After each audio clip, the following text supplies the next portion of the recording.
Linda. Are you here? He asked. Yes, it's me, she responded softly. He immediately turned to see her. He saw her stood still and looked at her beautiful legs. She looked more beautiful and dazzling. He couldn't resist her. Linda, you stopped coming, he said. Yes, I was punished by Mother. I was not to leave my ward, if not I'd be stripped of my beauty and the other people would find out of my secret, but now Mother seemed to have forgotten what happened. I am sorry it took me time to come, she said, embracing him. Banco couldn't resist her beauty and immediately he laid her. That became the beginning of their affair. I've never had any experience like this and it's fantastic. I'd come always, I want to have more of it. Linda said, excited about what happened. I want to have more and more of you too, Linda, you're very beautiful. Banco said, biting his lips. I shall be going now before my absence is felt, Linda said, and immediately she went down to the riverside and transformed back to her mermaid form, and Banco stood waving at her. The affair lingered, with Linda taking risk of leaving her ward and Banco spending time at night at the riverbank always waiting for her while every other person in the village slept. However, one day the consequences of their abominable act caught up with them. While Banco waited under a tree, he turned immediately to see Linda. Linda, he said as he ran towards her and embraced her, ready to strip her and lay with her. But this time Linda wasn't having it. Banco, I can't, she said with a tiny voice like something was wrong. Why, Linda? You don't like it anymore? He asked, concerned. No, Banco, it's not that, she added. Then what? He asked. I am having a baby, she said with her eyes locked with his eyes. A baby? Banco asked, surprised. Yes, Banco, I'm with a child, Linda said as she slightly rubbed her hands around her stomach. How's that possible? Who's the father? Banco asked, praying deep down it wasn't him, for such act I've never been heard of. You, of course, Linda said, surprised by his question. Me?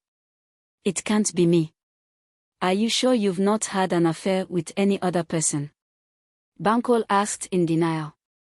Who else? Linda asked, which other human have I met except you? She added. Not human, maybe someone from your ward. Banco said. It's no one but you, Banco. Don't tell me you're about to deny me, Linda said with a pang of fear. It's not me. From today I don't want to ever see you around me. Go back to your ward and find the father of your child, he screamed at her. She was so shocked that she began to cry. What do you mean, Banco? Do you know what risk I took to always visit you? Linda said in regret. So what do you want me to do? Tell the villagers or anyone that I impregnated a mermaid. And I'm about to have a half-human, half-mermaid child. Such shouldn't be heard of, and never. I'm not the father of your child, Linda, please get away from me and never come back. Linda moved back and stumbled on a rock, but she didn't feel the pain. She was already clouded by Banco's rejection and the pain of all the risks she had taken and how she defiled her word just to get rejection in return. She had no choice but to return back to her world. When her baby bump was almost becoming visible, she had to confide in her mother, but her mother was the queen and didn't take it lightly. Mother, I need to speak to you, Linda said with a soft voice trembling in fear. If it's about your freedom to see that human, leave my side, the queen said, unwilling to hear anything about humans. I wish it was about my freedom, mother, but it isn't. I disobeyed you, Linda said with tears in her eyes. How dare you? You kept on meeting with that human. How dare you defy our sacred rule? You shall go in for it, the queen screamed with so much fury. Punish me, mother, for I am a fool. Today I am with a child for that human and he has rejected me, Linda added, crying profusely this time. What? The queen screamed. This is abominable and shouldn't be heard of, she added. The other mermaids and mermen heard the screams and gathered. What is happening here? The merman asked. She's pregnant with a human's child, the queen thundered.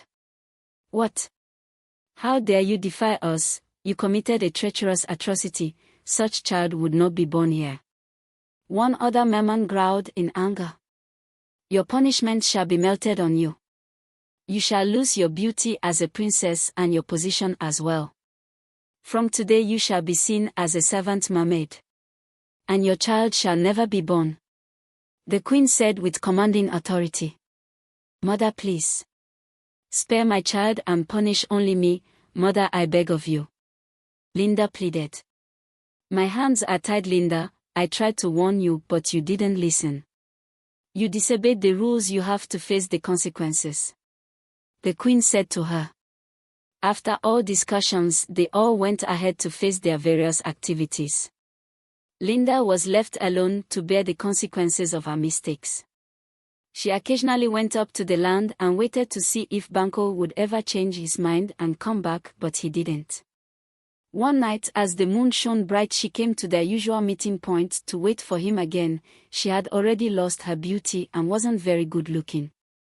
She moved to the sandy banks, and where she laid with her tails, while she was waiting, she noticed light pointing towards her direction. She silently hoped it was Banquo until she began to hear noises. It's a mermaid. A voice screamed from the distance. A real one. Another voice echoed. Linda immediately turned to see a group of men coming towards. What do we do to her? For her appearance on land means two things, either fortune or doom. Someone in the group of men said. If she's beautiful, then it's fortune, but if she's not, it's doom. The group leader said. Linda turned to them, as they drew closer with their weapons. Please spare me, I am not an enemy, I am pregnant as you can see, and you're of your kind is responsible. She said pleadingly. They all burst into a mocking laughter and chorused, one of our kind. Yes, one of your kind. She responded. Abomination. She's very ugly, we must kill her. Someone added. Kill her. Kill her. They echoed. Seeing that they were not willing to spare her, she immediately tried to escape. As she dived to enter the river bank, one of the men shot her on the hand. Please. Have mercy on me. She groaned as she was unable to move, but they were not ready to pity her. They drew closer to her with their knives. They stabbed her to death. Was it not enough that one of your kind put me through this pain? But today you all have decided to cause even more pain and harm to me. Before I die, I curse you all, but my revenge would not be carried out by me but by my people. Mother warned me, but I didn't listen. Humans are wicked. Linda said as she groaned in pain and died. The men involved in her death became scared and decided to keep it a secret from the rest of the village. Although they wondered if the mermaid was being truthful about a human impregnating her. The search party from her ward came looking for her as she was missing, and they saw her body laying lifeless on river bank, and a war line was drawn. The queen warned her, but she didn't listen. But then the humans won't go scot-free. Every member of this village would pay. A merman declared. They carried her body back to the deep waters, where she was laid to rest. The death of Linda made the whole marine kingdom to be in shock. Her death shook the entire kingdom. The queen summoned her council to discuss about the situation. She was enraged by the death of her daughter and swore that the humans must pay. It is with so much grief in my heart that I stand before you all. It is true that my daughter committed a taboo by defying the rules. However, she was brutally mistreated by humans. She has paid for her mistakes with her life, and because of that the humans must pay. They have spilled the blood of our own on their land, and this alone has brought a curse upon them. The queen said, her voice trembling in anger and grief. Yes. They must pay. The council chorused. And this marked the beginning of the plague on Oguwe village. It was the dry season period, and usually during this season the tides of the river in the village were normal. The villagers would always go to the river for fishing, swimming and fetching water, without fear of drowning or being carried ashore by the waves of the river. However, this time everything seemed different. The tides were high and the fishes were dying. So many who used the water were getting sick, and everyone, including the chiefs, were perturbed. The head of the village summoned the chiefs and tried to have a discussion to find out the problem of their river, which used to be peaceful and seen as a blessing. Everyone was scared that they may have incurred the wrath of the water spirits. My dear good people of Oguwe, greetings. Kalas, the head of the village, said to the chiefs of his cabinet. Greetings to you too. They all responded. It has come to my notice that a lot of unusual things has been happening to our people and to our water. It is indeed very disturbing. A lot of people are critically ill, but we are lucky none is dead yet. We are also slowly losing our major source of income as the fishes in the river are dying. Kalas added. Indeed, paramount ruler, it is very worrying and we can't just fold our hands because no lives has been lost yet. The spokesman of the chief said. Yes, we can't. Other chiefs echoed. I would issue a letter to our neighboring village as the river is also their boundary. We need to find out if they are also affected. However, in no due time, with so much questioning from the higher beings, we'd get an answer. My chiefs, do not worry, we'd get to the root of this. Kalas, the village head, said assuringly. There's no other ruler like our village head. He's so concerned with issues concerning his people. Paramount ruler, we are grateful, and all of us chiefs won't just sit and fold our hands and watch you do all the work. We would also help out in our own ways. The chief spokesman said. We agree with you. We'd also try to consult other sources. We must get to the root of this problem because as it stands, 2 of my children are critically ill because of that water. And I think a message has to be passed to ban people from going to the water until the cause of what's happening is being discovered. Another chief from the cabinet added. Yes, we agree, a ban should be placed. Others chorused. I have heard all what you said, and with immediate effect I shall place a ban and work on finding out what the problem really is. I'd invite the high priest Morton, so we can discuss on the first step. Kalas said with so much concern. We trust you are paramount ruler and you have our full support. All the chiefs chorused. The village head dismissed the chiefs and didn't waste time on inviting the high priest, who came in his white flowing dress with his white hairs on his head and his very long beards and cowries and beads all over his body dangling.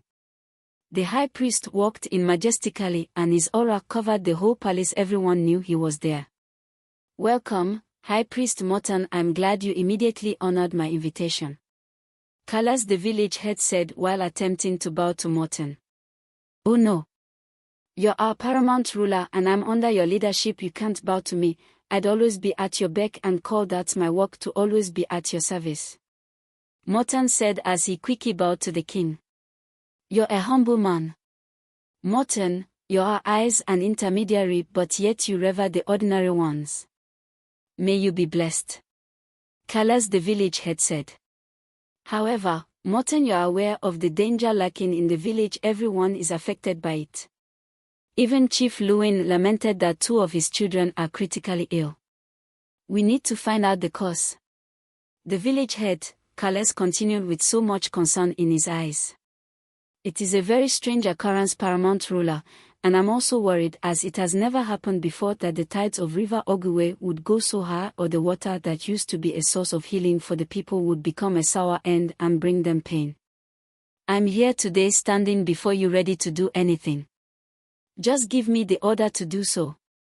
Morton, the high priest, said with his eyes narrowed. That is why I've called you here today. Morton, do everything possible to figure out the problem. We need to bring a solution to this before the villagers all die of illness and starvation, as the river is also our main source of income. Kalas said. I will with immediate effect ask questions and get answers from the higher beings. But from all indications, paramount ruler, the ancestors are angry with us. I can sense that the water was disturbed and war is going on in the spirit between our ancestors and the water spirits. Morton said as he braced himself up to leave. Oh no, what have we done? Kalas asked with little fear in his eyes. That's what I would find out, Morton said as he stood up to leave. Immediately the high priest left. Kalas sent words to the neighboring villages that has a boundary with the river, but they were not facing such difficulty, although they have no reason to fish in the water as it doesn't belong to them. Their paramount chief was even shocked to hear the fishes of Oguwe River were beginning to die. It's a strange occurrence that has never happened before, however they were not affected. Thank you for watching. Watch out for part 3. Don't forget to like, subscribe and comment what you think about this story. Bye for now.